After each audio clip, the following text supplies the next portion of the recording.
serobot kursi Gus Ketum di panggung Harlah Muslimat Nahdlatul Ulama. Kode nyata dari alam semesta bahwa Pak Lutfi bin Yahya merupakan tukang serobot apapun yang diinginkan olehnya, meskipun itu bukanlah hak dia. Nah, dalam acara tersebut itu ada seorang tokoh klan Ba'alawi yang kenapa datangnya itu belakangan gitu loh. Seharusnya kan sebelum acara dibuka kan sudah jajar di depan tuh ya. Tapi ini datangnya itu nggak entah dari mana, muncul dari mana, kemudian ketika Gus Yahya akan membuat sambutan, maju ke depan podium, kursinya ini dipindah oleh seorang tokoh Ba'alawi tersebut. Sebelumnya itu tempat di sampingnya Pak Jokowi itu diduduki Gus Yahya. Nah, ini menarik ini ya, menarik sekali. Insya Allah apa ini? Tanda-tanda zaman ini.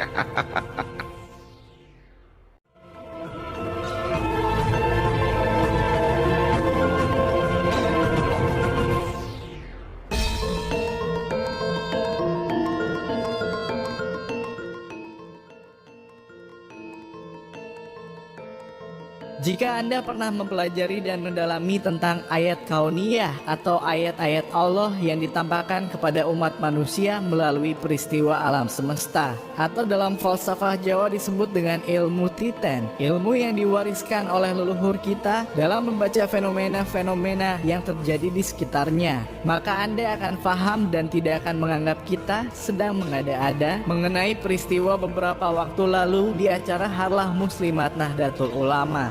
Ya, peristiwa tersebut adalah diserobotnya tempat duduk Ketua Umum PBNU Gus Yahya oleh sesepuh kaum Habib keturunan Ubaidillah Bapak Lutfi bin Yahya, di mana dia yang dari awal tidak nampak di panggung acara, tiba-tiba nyelonong naik di kala Ketua Umum PBNU Gus Yahya maju dan akan memberi sambutan di depan jamaah, dan dengan serta-merta pula dia menduduki tempat yang sebelumnya adalah tempat duduk dari Gus Yahya. Kejadian tersebut jelas ada yang mengganjal dalam benak kita tentang kemana ia sebelumnya, sebelum Gus Yahya meninggalkan tempat sejenak untuk memberikan sambutan di depan para muslimat Nahdlatul Ulama. Kenapa ia tidak datang ketika panggung acara sudah dipenuhi para tokoh Nahdlatul Ulama dan juga para petinggi negara, dan justru hadir tepat ketika ada tempat duduk yang kosong karena sedang ditinggal sejenak oleh pemiliknya? Apa ia itu adalah hal yang kebetulan semata, atau hal tersebut memang dilakukannya secara sengaja, di mana ia datang ke panggung acara tepat di saat Gus Yahya sedang meninggalkan tempat duduknya?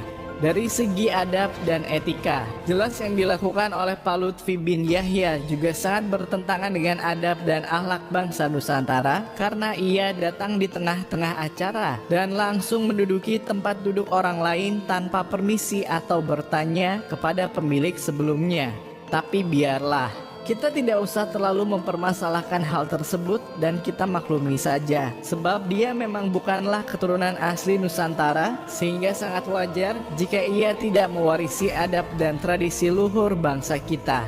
Seperti yang kita katakan sebelumnya, kita akan mengupas kejadian tersebut dengan sudut pandang yang berbeda, karena bagi kita, orang-orang Nusantara wajib untuk mengetahui makna di balik itu semua.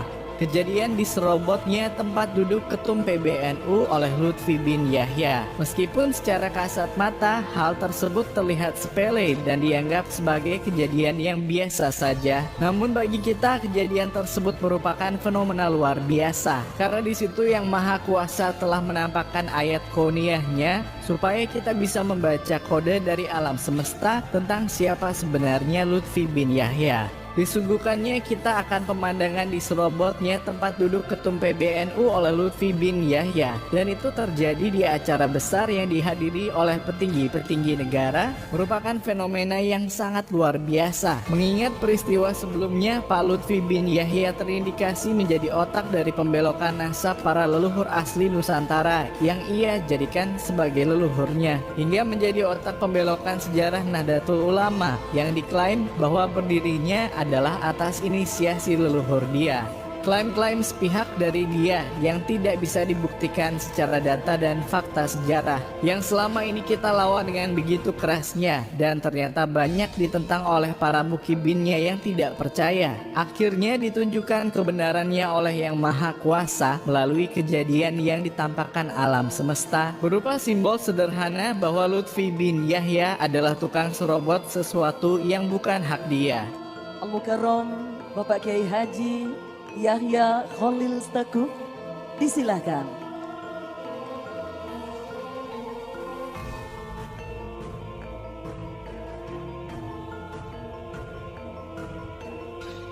Assalamualaikum warahmatullahi wabarakatuh. Alhamdulillah wa syukrulillah wassalatu wassalamu ala rasulillah Sayyidina wa maulana Muhammadin ibn Abdullah.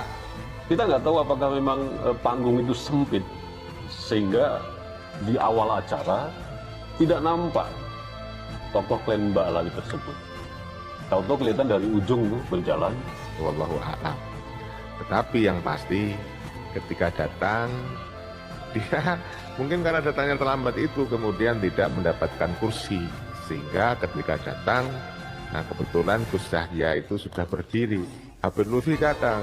Nah kemudian setelah Gus Yahya Khalil Stakuf itu diberikan waktu untuk memberikan sambutan, itu justru malah menduduki kursi yang tadi diduduki oleh Gus Yahya Khalil Stakuf. Ya, jadi lucunya di situ ya. Jadi Abah Lutfi ini datangnya belakangan, muncul gitu jalan. Kemudian ketika Gus Yahya berdiri, kemudian memberikan sambutan, maka kursinya Gus Yahya itu kan kosong. Habib Lutfi datang dan menggantikan atau menduduki kursinya Gus Yahya di sampingnya Pak Jokowi. Yang sebelumnya itu tempat di sampingnya Pak Jokowi itu diduduki Gus Yahya. Nah, ini menarik ini ya, menarik sekali. Isyarat apa ini? Tanda-tanda zaman ini.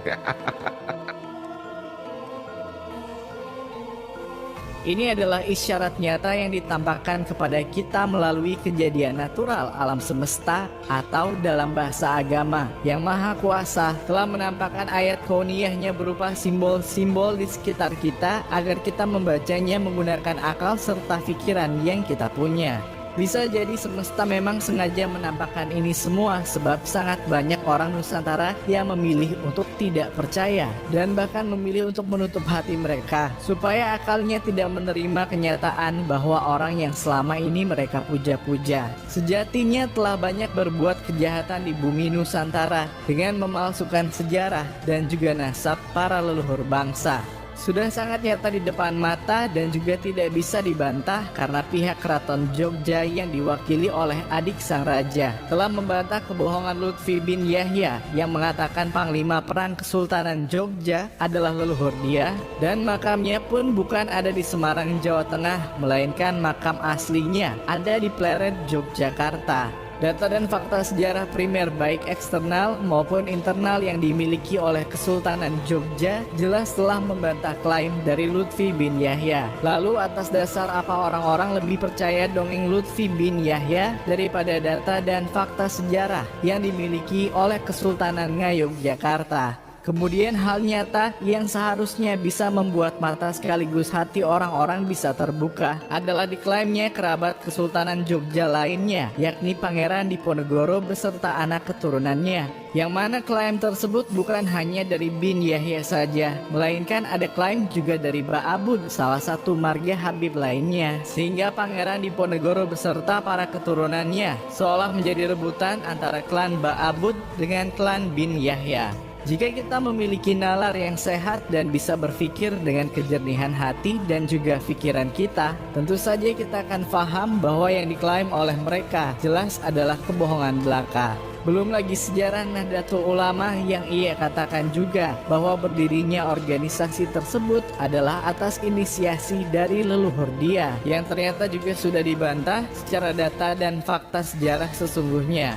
Dari banyaknya kenyataan yang sudah tampak jelas di depan mata, namun masih sangat banyak orang-orang yang tidak percaya dan bahkan sengaja menutup hati mereka Hal inilah yang bisa jadi membuat Allah Subhanahu wa Ta'ala menampakkan ayat kauniyahnya, memberikan simbol yang bisa dilihat seluruh umat manusia bahwa Pak Lutfi bin Yahya sejatinya adalah seperti yang digambarkan dalam kejadian di acara Harlah Muslimat Nahdlatul Ulama, bahwa dia adalah tukang menyerobot apapun yang diinginkan olehnya meskipun ia tahu bahwa itu semua sama sekali bukanlah hak dia.